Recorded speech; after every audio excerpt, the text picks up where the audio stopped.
Bună seara, doamnelor și domnilor, și bine ați venit la această primă gală a Uniunii Artei Coregrafice din România.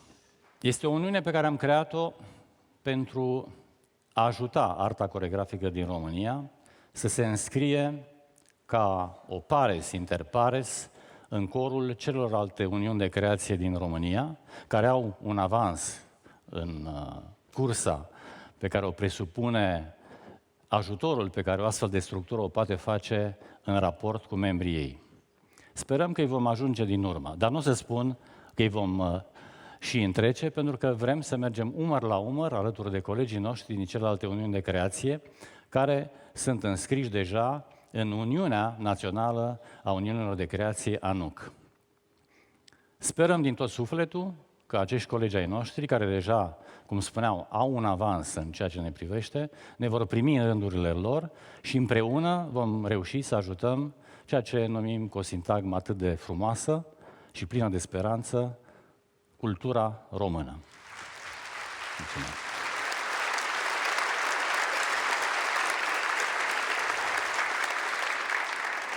Această uniune de creație a fost fundamentată de un grup de entuziaști, mânați de un gând, după părerea noastră, bun. Acela că, fără predecesorii noștri, nici noi n-am fi putut să fim astăzi prezenți pe această scenă. Ar fi fastidios să vă țin acum un speech legat de cât de importantă a fost activitatea acestor predecesori ai noștri. Pentru că, așa cum se spune, o imagine face cât 1000 de cuvinte, am preferat să vă prezentăm un scurt film care vă prezintă acest traseu, uneori foarte sinuos, uneori dramatic, așa cum se va putea vedea, al acestei meserii care este una foarte dură, dar în egală măsură frumoasă și cu accente de sublim uneori. Să urmărim acest film. Dansul este o artă tânără în România. Învățământul superior muzical, teatral și plastic, toate inițiate în 1864, prin decret al domnitorului Alexandru Ioan Cuza, l-au precedat pe cel coregrafic cu nu mai puțin de 136 de ani. În 1949 a fost înființată o structură educațională medie, Școala de Coregrafie, care, vreme de 4 decenii, a asigurat pregătirea profesională a dansatorilor și a coregrafilor români. Gândită mai curând ca o școală de meserii, ea a fost punctul de pornire pentru un circuit oarecum închis, căci aici începea traseul tinerilor spre scenele instituțiilor de profil. Și cam atât. Dar talentul nu a putut fi ținut în frâu de handicapuri administrative, așa că marile personalități s-au manifestat plenar, chiar dacă au pornit dintr-o structură de învățământ medie. Unele au creat, la rândul lor, și un cadru educațional informal de transmitere a secretelor artei coregrafice pe filiera maestru-ucenic. O metodă eficientă, veche de când lumea. Abia odată cu mileniul al treilea, arta coregrafică și-a câștigat împlinirea, fiindcă în anul 2000 a primit prima formă de recunoaștere oficială a statutului coregrafului în România.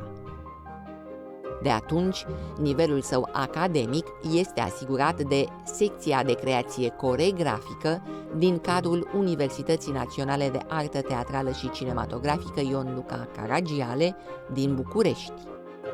Absolvenții ei au putut ocupa posturi în conducerea unor instituții de profil, au putut crea Centrul Național al Dansului din București sau centre independente de dans în toată țara.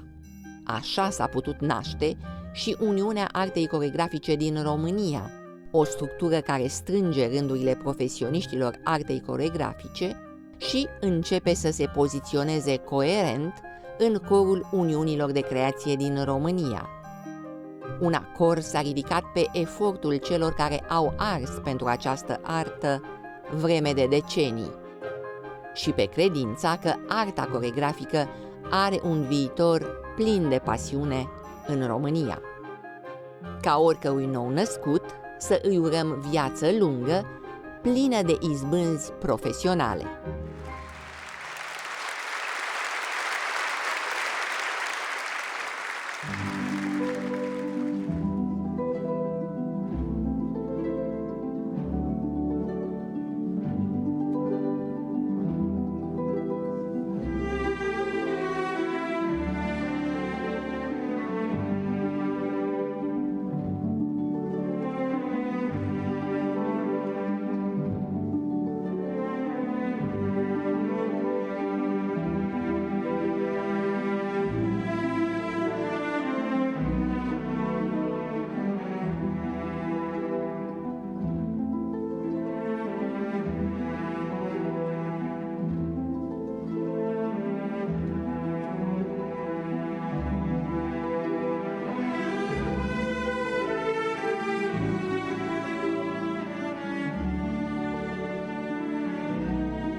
Doamnelor și domnilor, gala noastră continuă. Așa cum probabil că ați putut observa în programul de sală, gala noastră are și o mică secțiune de decernare de diplome. Foarte mică, pentru că noi plecăm de la premiza că decernarea de diplome nu este un spectacol, decât dacă este prost. Vom conferi acum o diplomă de excelență pentru interpretare creativă. Înainte de aceasta, dați-mi voie să semnalez prezența în sală, prezența cu totul excepțională în această seară, a unui coregraf de geniu care a schimbat radical felul în care libretele academice au fost citite. Un coregraf care a conferit acestor librete, oarecum puerile, profunzimi nebănuite, descoperind miraculosul din interiorul acestor povești, în fond. Alături de el se află o balerină despre care criticii au pretins că i-a fost muză, ulterior și soție, o balerină în egală măsură genială ea însăși, prin felul în care a dat profunzime și consistență psihologică lecturilor coregrafului care a conceput acest nou mod de a citi libretele clasice. Îi avem în scenă, doamnelor și domnilor, în această seară alături de noi, pe Ana Laguna și Mats Ek.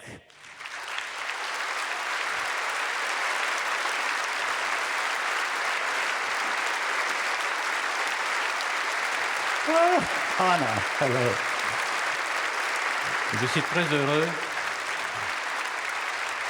Je suis très heureux que tu es encore une fois avec nous ce soir, parce que Anna a reçu aujourd'hui le titre de Doctor Honoris Causa, donné par le Sénat de l'Académie de théâtre et de film.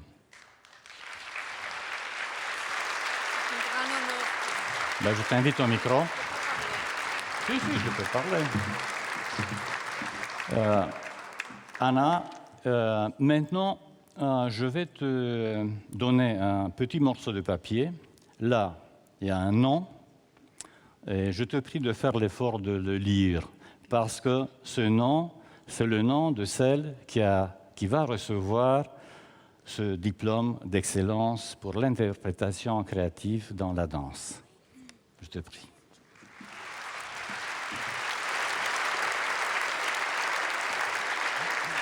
Bonsoir. Je voudrais que Madame Bianca Fota vienne sur la scène, s'il vous plaît.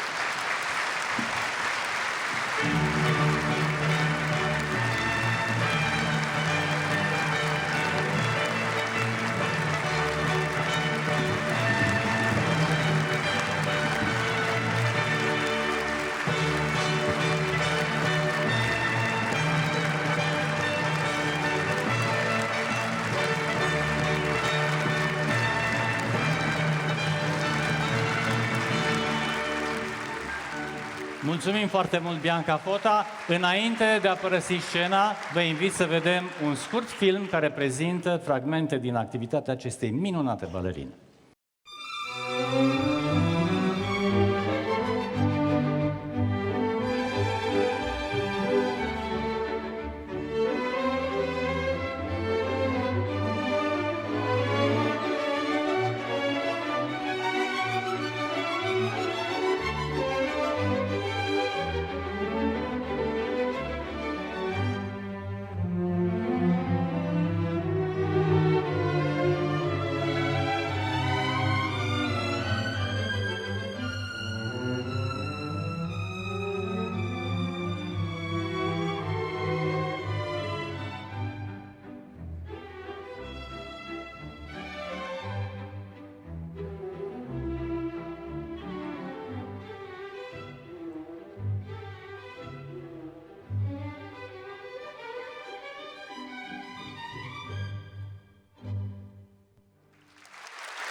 Ana?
domnul consilier prezidențial Sergiu Nistor, pe care îl invit în scenă.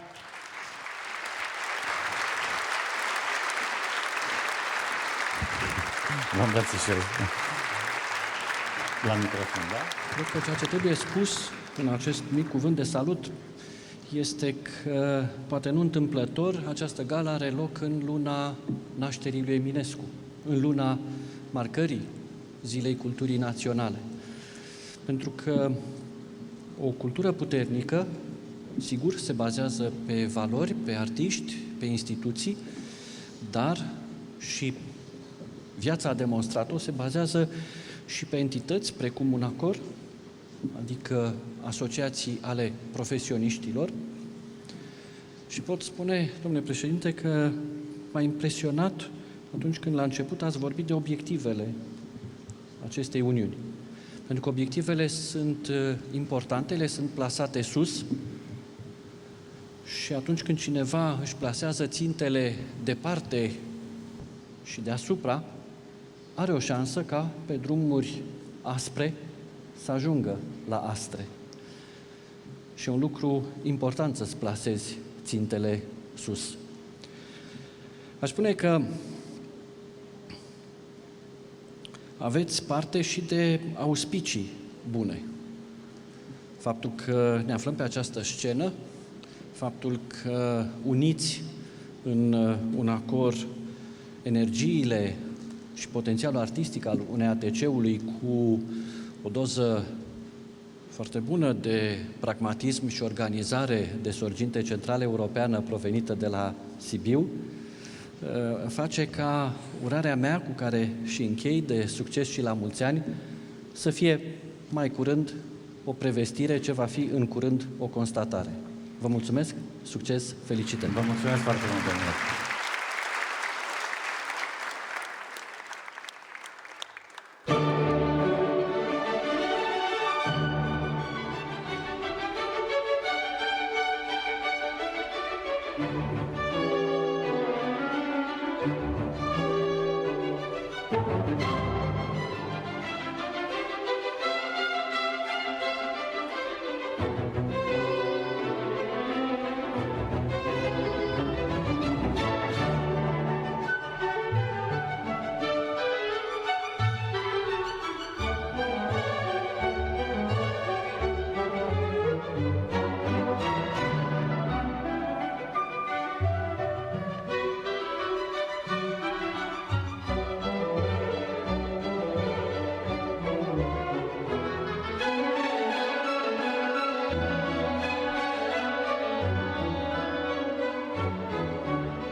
doamnelor și domnilor, o nouă diplomă, de data aceasta, tot de excelență, bineînțeles, dar care merge către o școală de elită a acestei țări, cel puțin a fost o școală de elită, e vorba de Liceul de Coregrafie Floria Capsali, până când, după cutremurul din 77, pe care mulți dintre dumneavoastră l-ați trăit, acest liceu a pierdut sediu în care a funcționat și actualmente se zbate în condiții pe care mi-este foarte greu să le calific, dar pe care foarte mulți dintre dumneavoastră le cunoașteți.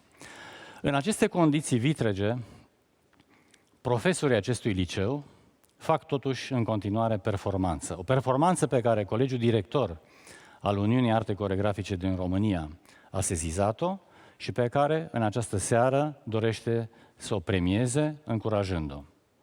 Este un premiu de excelență pentru educație în coregrafie. Acest premiu merge, deci, la Liceul de Coregrafie și o invit să ridice această diplomă pe doamna profesoară Nicoleta Cocea.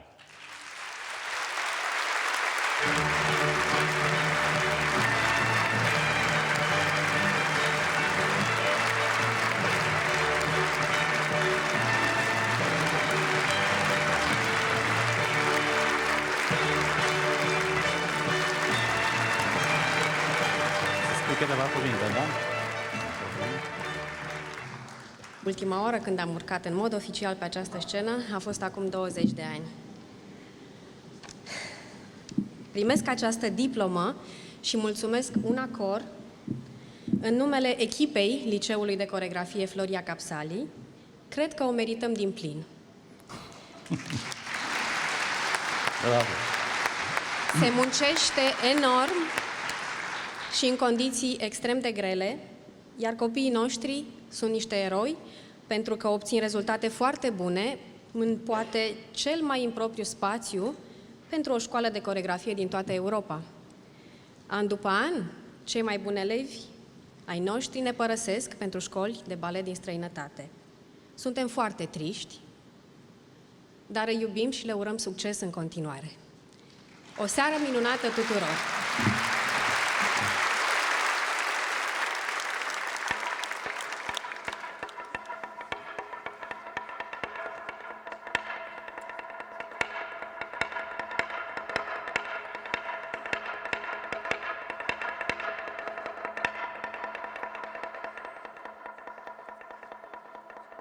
Hei,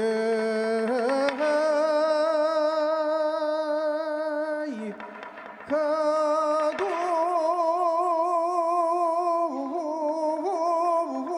du-te dor și iar vin, da măi,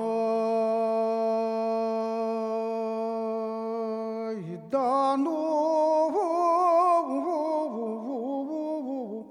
și de în țară vă străină. Hei,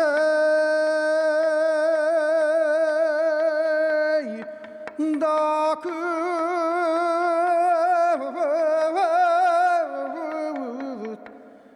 ai fost dorul nedus, da măi, că multe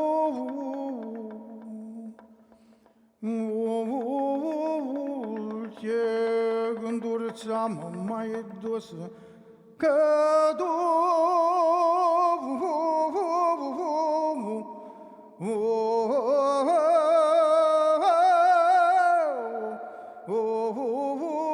lumuță și dai nu.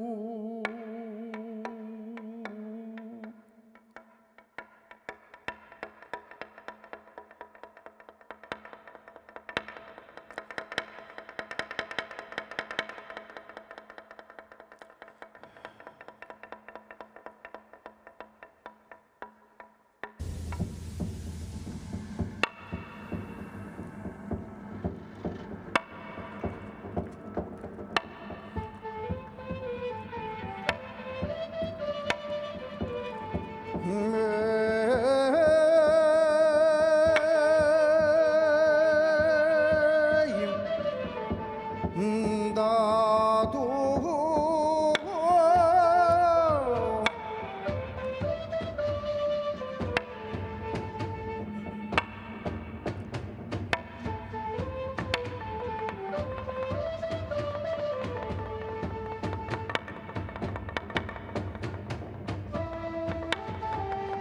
în altă țară, dar se întorc la primăvară.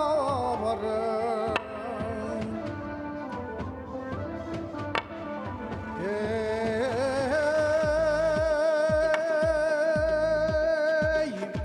că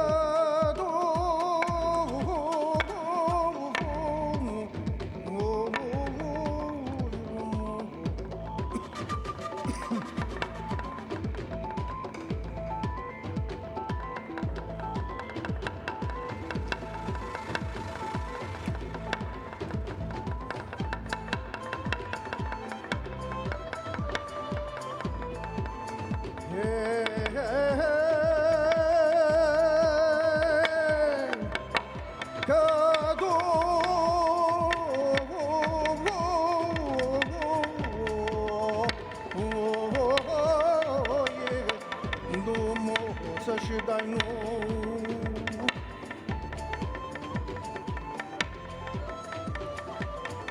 munților cu creasta rară, nu lăsa străca să piară.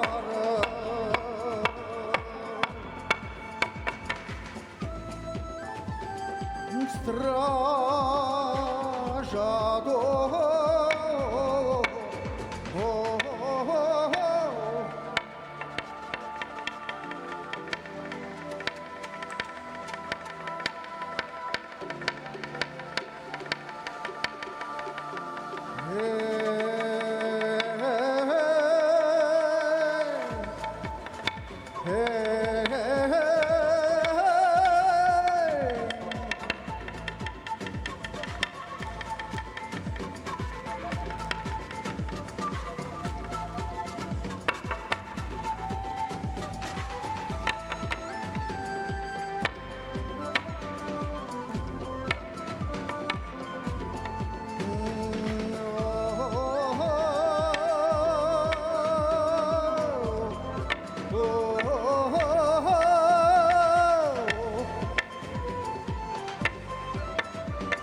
Doamnelor și domnilor, după discursul atât de frumos, consistent, generos și încurajator al domnului consilier prezidențial Sergiu Nistor, nu ne mai simțim singuri. Se simte că și energia în scenă a început să crească, proporțional cu calitatea discursului.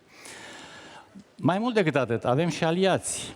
Suntem în aceeași sală cu reprezentanții ai Ministerului Culturii. Anunț cu mare plăcere prezența în sală a domnului ministru secretar de stat, Erwin Simonsson. E bine când puterea, așa cum am spus, încet, încet ni se alătură și poate că într-o bună zi, vom dansa împreună. Următoarea diplomă de excelență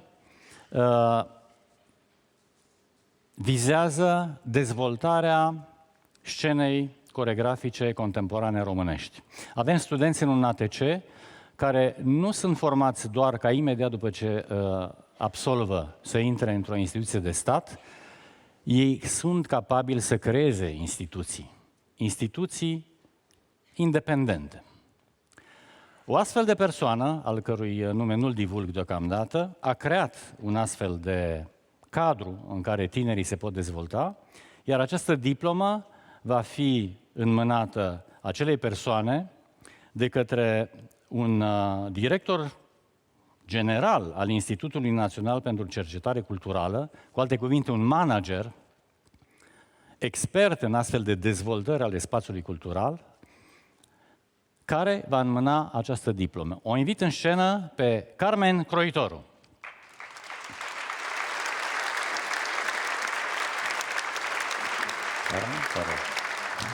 Bună seara! În primul rând, înainte de a citi numele câștigătorului acestui mare premiu, o să-mi dați voie să felicit un acor și să mulțumesc pentru această seară emoționantă, care sper să fie prima dintr-un șir lung de astfel de serii. La un ATC noi ne învățăm studenții că trebuie să-și asume nu numai misiunea artistică, dar și misiunea de a structura mediul profesional. O astfel de structurare se face prin management cultural. Să vedem întâi filmul care ne prezintă activitatea acestei persoane și după aceea vom devoala și numele persoanei.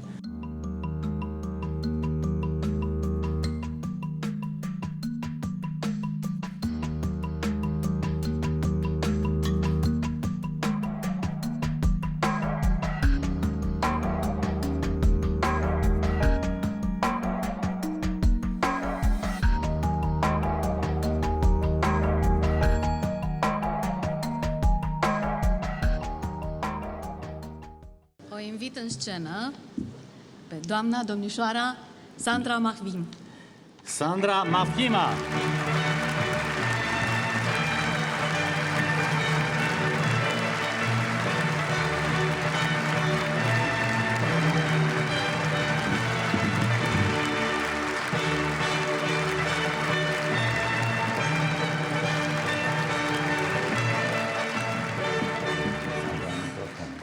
Ce pot să spun este că premiul ăsta, înainte de toate, nu mi-aparține în mod individual și aparține în egală măsură colegilor mele Daniela Sima și Roxana Marin și tuturor participanților la concursul de coreografie, concursul național de coreografie.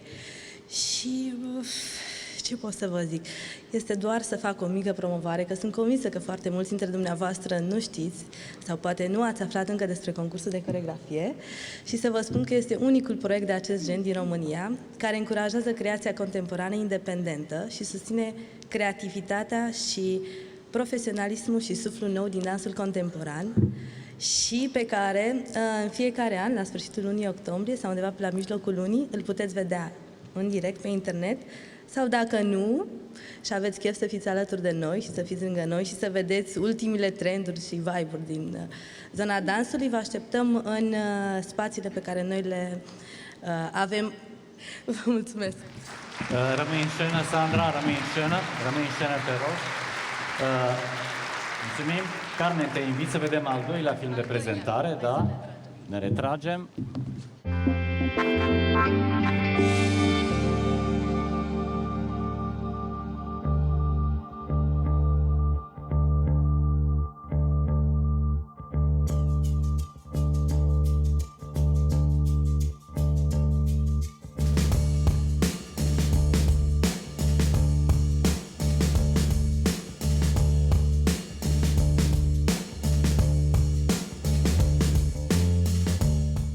vorbim de un spațiu concret creat de un cuplu, o sală frumoasă, destul de generoasă, în care chiar au loc spectacole. Cu alte cuvinte, doi oameni care au creat un teatru pentru dansul contemporan din România.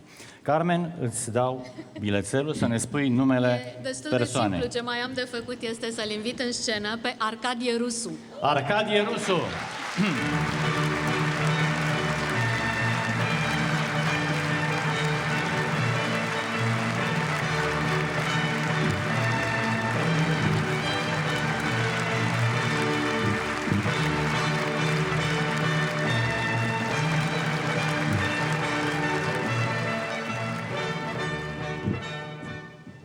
Bună seara! Cred că acest moment este și va rămâne în istorie, pentru că, într-un fel sau altul, toți cei care iubim această cultură, cultura expresiei corporale și a spectacolelor de dans, a poveștilor care pot fi spuse prin dans și prin mișcare, prin corporalitate,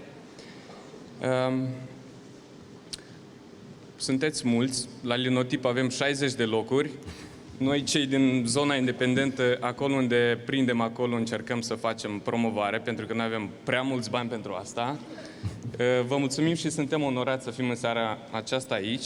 Vreau să mulțumesc mult de tot Ioane Marchidan și Herminie Stăncelescu,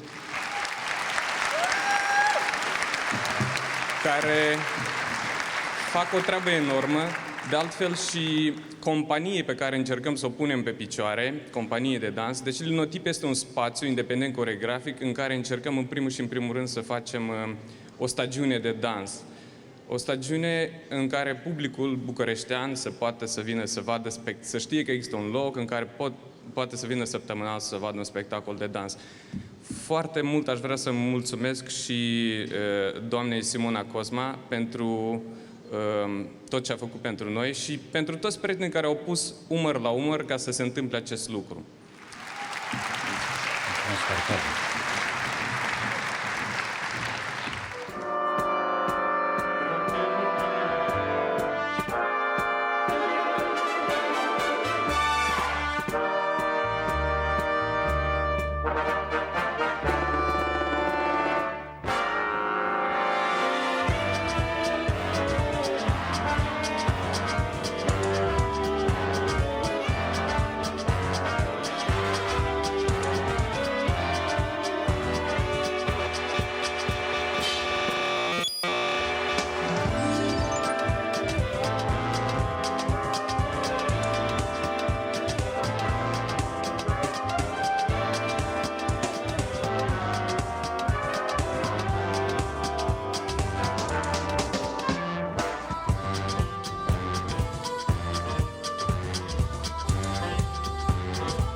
Le cœur bien au chaud, les yeux dans la bière, chez la grosse Adrienne de mon talent.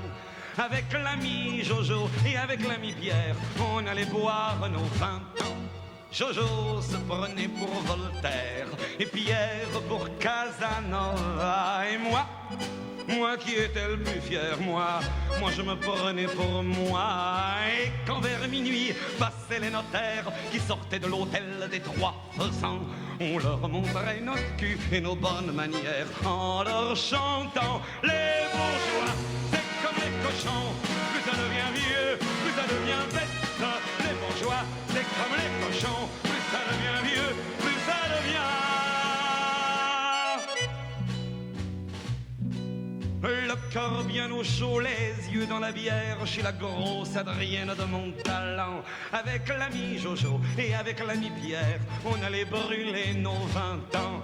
Voltaire dansait comme un vicaire et Casanova n'osait pas. Et moi qui restais le plus fier, moi, j'étais presque aussi sous que moi. Et quand vers minuit passaient les notaires qui sortaient de l'hôtel des 3 faisans, on leur montrait notre cul et nos bonnes manières en leur chantant les bourgeois. C'est comme les cochons, plus ça devient vieux, plus ça devient bête. Les bourgeois, c'est comme les cochons, plus ça devient vieux, plus ça devient.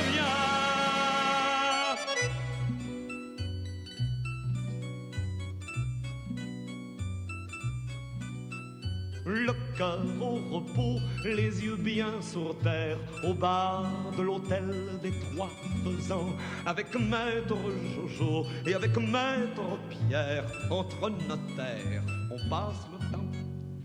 Jojo parle de Voltaire et Pierre de Casanova. Et moi qui suis resté le plus fier, moi je parle encore de moi. Et c'est en sortant vers minuit, monsieur le commissaire, que tous les soirs, de chez la Montalent, de jeunes peigne-cul nous montrent leur derrière en nous chantant. Les bourgeois, c'est comme les cochons. Plus ça devient vieux et plus ça devient bête, disent-ils, monsieur le commissaire. Les bourgeois, plus ça devient vieux et plus ça devient...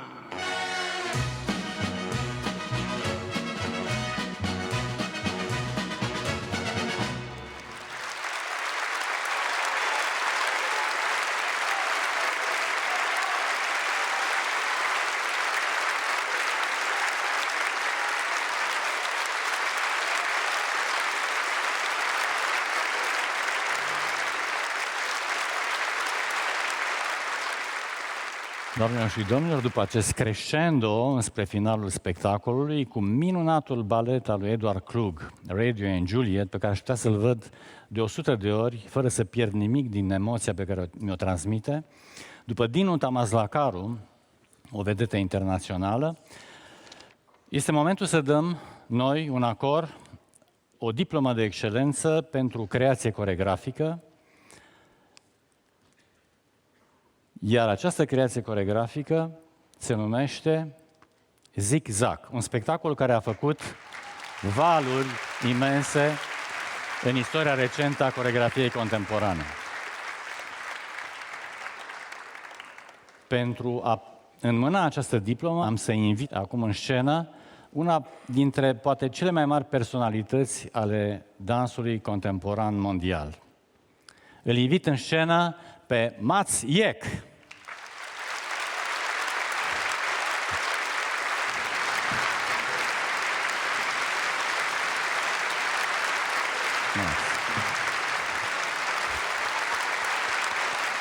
Thank you. Thank you to be here with us. Please, if you want to say a couple of words about your experience in Bucharest and probably about your experience in our studio in UNATC with my students, please. Well, I was invited by the organization, you have to help me, UNACOR, and to celebrate a situation at the university where I became some sort of honorable doctor. And in this occasion, I also visited a class with the pupils, the students of the university, studying dance, choreography, I think also acting. And that was a thrilling experience. I believe that there is a program established in the university which will, in the long run, give results that are based on a wide spectrum of knowledge, which is necessary when it comes to stage art. Not studied part by part, but dance skill combined with attempts in choreography, analysis, and history. All this was what I saw, and I was very impressed. And I'm also very happy to be here and part of the audience. So maybe that's enough. Thank you. Ok. Mulțumesc, Națiev, de acest bilet. Devoalează numele câștigătorului pentru decernarea diplomei pentru creație coreografică. Please read it. It's a Okay. proper name. Andrea Gavriliu. Andreea Gavriliu!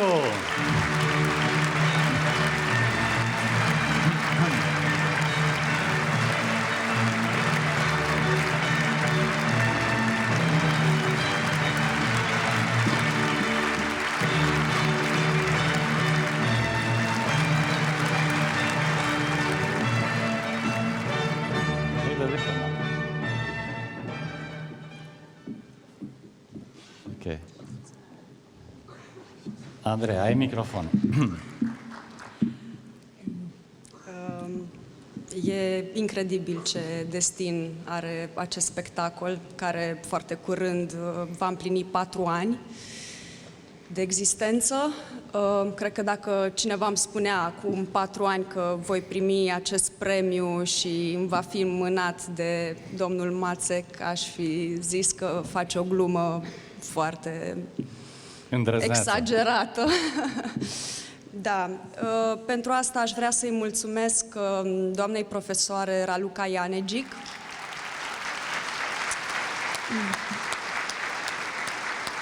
pentru că a crezut în mine la admiterea la master, deși eram absolventă de actorie, și, bineînțeles, echipei Zigzag, Ștefan Lupu, partenerul meu, Gabriel Costin, Andreea Sândulescu, Alexandru Petre și George Rotaru.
Veniți, domnul Rece, vă rog.